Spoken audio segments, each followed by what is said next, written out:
Watch and share this video if you've ever been called hopeless, helpless, or worthless. Hey guys, welcome back to 5nothing100nothing.com. I am Fugget. That stands for the fittest underdog guru using intelligent tactics.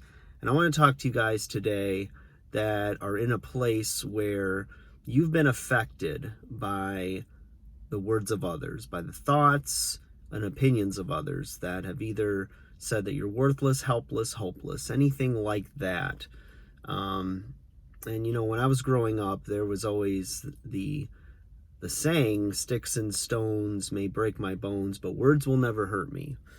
And it's not so true. Our words carry a lot of impact. They can be very much a vehicle for healing, or they can be one for destruction, pain, and hurt. And they have lasting consequences. They can destroy somebody, they can build them up.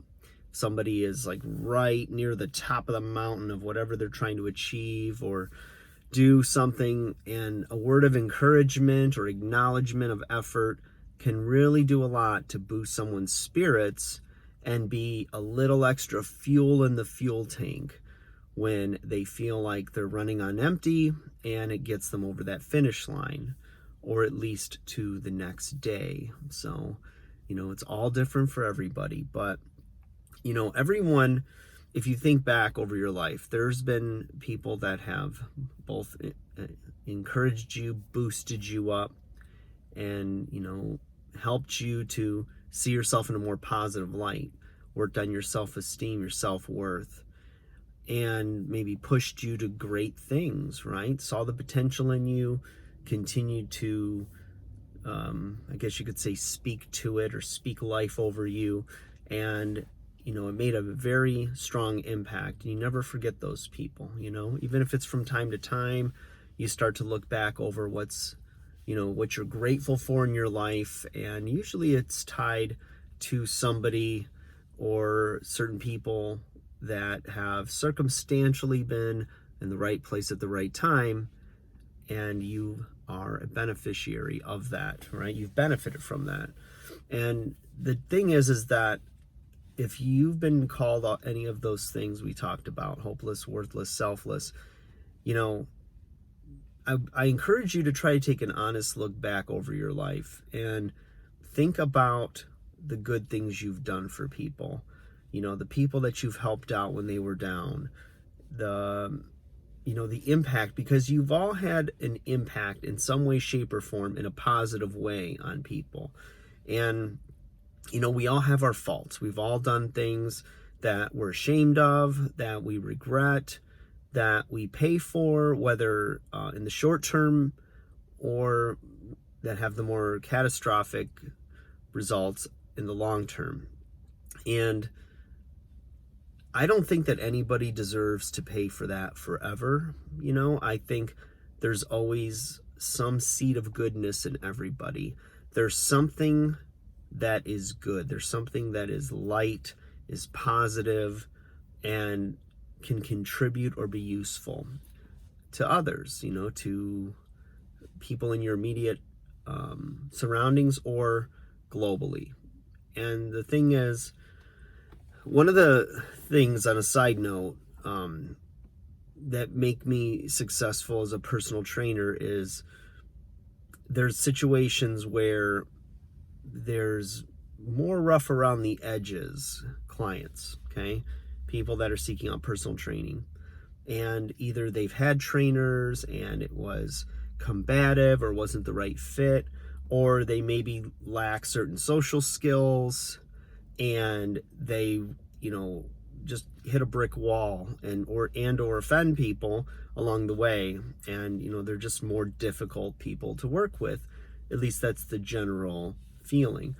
And no matter which gym I've been in, management has always seen that no matter who the person is, somehow I can work with them and I can bring out something good and find a way to be compatible with them.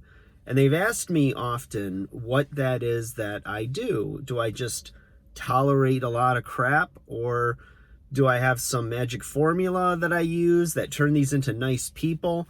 And the truth of the matter is, what I do is I look at every individual and I choose to see something in them, whether it's their potential, something that's good about them, and I focus my attention on that.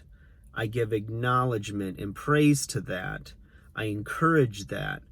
And a lot of times when you feed and water and trim the weeds of that area of a person, it flourishes, right? Like a plant. It grows and it shows new life. And I'm not saying they're better people because of working with me and spending time with me, but I think that all of us have this ability to do what I do, and I perhaps do it naturally, where I just choose to see that thing in them that has a potential for greatness or goodness, and feed that, water it, and watch it grow.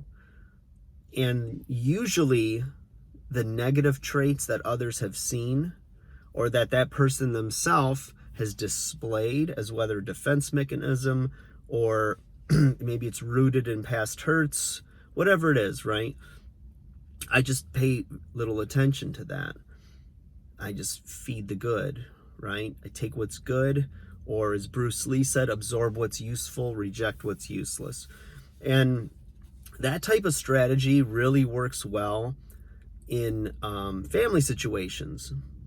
Whenever you're gathered with family and you know that there's certain talking points or hot buttons or sensitive topics, you learn to navigate around that, right? You focus on the things that are positive in the family, whether it's good memories, things that you do have in common, things you can laugh about, and you ignore the other stuff. And what usually happens is tensions go down, the guard goes down, and you have a good time, right? It's not that you're being oblivious to these other things about them, that either there's past hurts or offenses or things. You just know it's there, but your goal is to coexist, have a good time, and be mutually accepted. And I think that's a huge difference maker in the game of life, when you're seeking to win, you're seeking to have peace. You're never going to have a society where everybody is in full agreement, okay? If you do, then you don't have unity, you have uniformity. So you must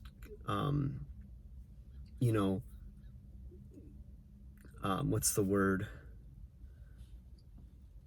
Conform and be this one way, think this one way. And that really, it's not realistic, and it's not being a real person, because all of us are very different. We have different reasons for the responses, our beliefs, what we stand up for, what we don't think is important. Everyone's a little different. Issues that are important to you may not be important to another person.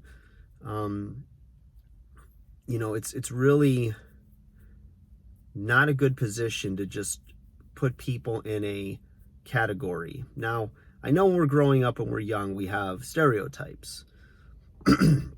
It's just a way to figure out the world, to categorize it, figure it out. And as you get older and more mature, you learn that there's a lot of gray area. There's a lot of answers to questions that begin with "it depends." Everything gets qualified, and it gets a little more complex.